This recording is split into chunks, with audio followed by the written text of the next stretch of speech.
Okay, but as a psychologist, what do you think about this? I get your point about this element of creepy, but a guy who has an app with his son, with his 17-year-old son, where they monitor each other and narc on each other for looking at porn, isn't that sick? Well, I think it's a more complicated issue than that. Well, that's what it is. I mean, well, look, it's an app. Every parent that there is now struggles with how their children use their phone. And I don't know the specifics of what Mike Johnson is doing with his son to monitor his behavior. It's not. It's simple.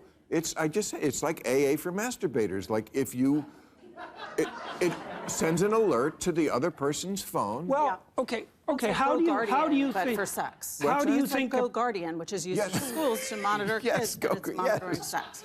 Yes. Well, how do you? Well, but I understand the satirical bit with regard to Johnson, but the question is, what do you think parents should do to keep an eye on the behavior of their kids on phones? Because the phones are very pathological, right? And pornography is very hard on young men and on young women. It's hard on them physiologically because it interferes with sexual function. It sets a ridiculous and unattainable standard for young women, a crazy standard. And it's unbelievably addictive. And so it's easy to make fun of someone for attempting to regulate that behavior. And but I don't know what the alternative is precisely. I'm not knocking completely regulating. But this is the case. Okay, I can regulate, I can understand dad regulating teenage son, but son looking at what dad's doing?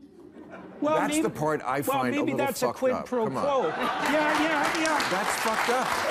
First of all, kids and parents should not be equals like that. I mean, dad should be able to do some things that the kid isn't doing. If he can't rub one out in the garage, what?